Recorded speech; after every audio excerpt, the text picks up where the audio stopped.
Sullivan's law states that all organisations that are not explicitly right-wing will become left-wing. This is embodied by the recent case of the Magistrates Association, self-proclaimed independent voice of the magistracy. This supposedly apolitical group has issued an inclusive language style guide which includes the following: use chair instead of chairman, police officer instead of policeman, spokesperson, or dreadful word, instead of spokesman. Goes on some rather odd examples, such as a person with disability, not a disabled person, a wheelchair user, not a person confined to a wheelchair, lives with or has, not suffers from, a particular condition, died by rather than committed suicide, someone with mental health. They surely all of us have mental health of some degree, rather than somebody who is mentally ill.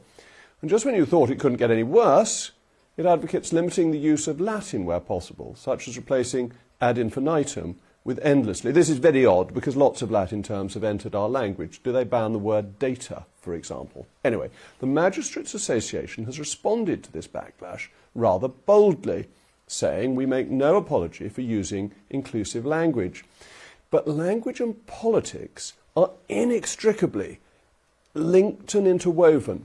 The diversity and inclusion agenda has been used by the left to promote its worldview. And it's not just language, it's opinion that flows from the language. And this was shown by the Farage debanking scandal. Diversity and inclusion was used to enforce a set of metropolitan views. The opinions of Nigel on Europe, on climate change and immigration were questioned because they didn't fit in with the diversity and immigration approved views, diversity and inclusion approved views. And it's not about equal opportunities, which is what one thought it was about in the beginning. And the ideology which pretends to be above politics isn't, it is political. Because the ideas they express aren't above contention. They include things like critical race theory, and they become expressions of ethical practice rather than the truth that you want to have equality of people's opportunity and positioning within the state. And Nigel covered in his programme earlier, revealing the agenda pursued by NatWest of racial and gender quotas. This is what it leads to. You set the language and then the policies flow, even though such policies run in direct contradiction to our traditions of meritocracy. They are contentious and they are part of a radical political ideology. And this isn't new. Language has always been at the heart of power. After Norman conquest, there was a division in language between ruler and ruled. And we see this in the words we still use today.